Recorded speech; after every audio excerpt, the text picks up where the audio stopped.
Jembatan dan kendaraan Ukraina yang terjebak di pinggirnya terekam dibombardir serangan Rusia. Rekamannya diunggah di Telegram pada Senin 10 Februari 2025.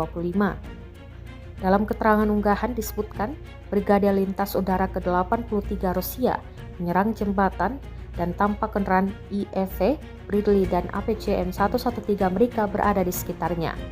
Jembatannya hancur dan peralatan NATO kini tergeletak miring, tidak dapat mencapai Kursk dan Oblast Sumy. Jelas narasi unggahan.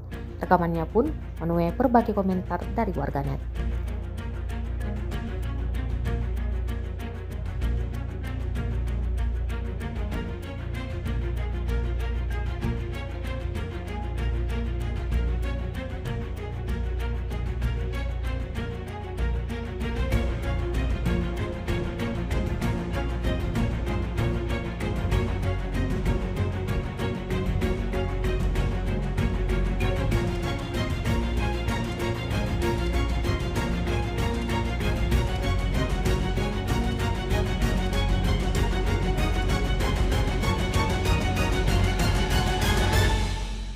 Download Tribun X sekarang, menghadirkan lokal menjadi Indonesia.